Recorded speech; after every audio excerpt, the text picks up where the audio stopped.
Asians girl group na BINI nagiging OA na nga ba?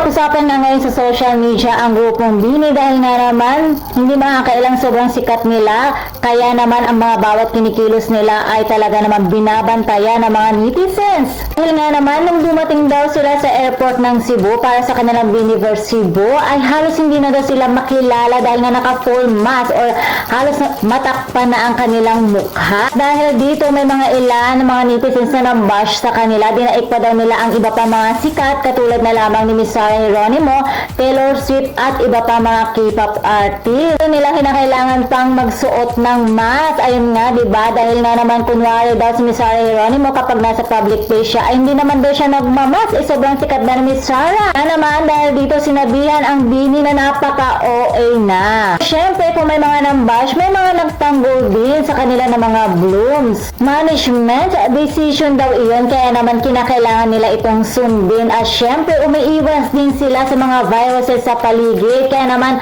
wala naman daw masama kung naka-full mask sila. Their body, their rules. Ba't nga ba tayo nangengialam?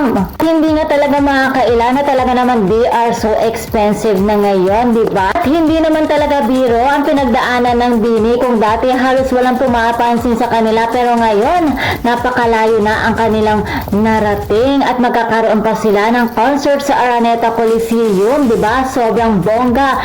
Pero syempre kaano ka man kasikat at gaano man kalayo ang iyong narating, you must stay your foot on the ground. O diba mga chikadoras? At kung kayo naman ang tatanungin mga chikadoras, ano naman kaya ang masasabi nyo sa issue ito?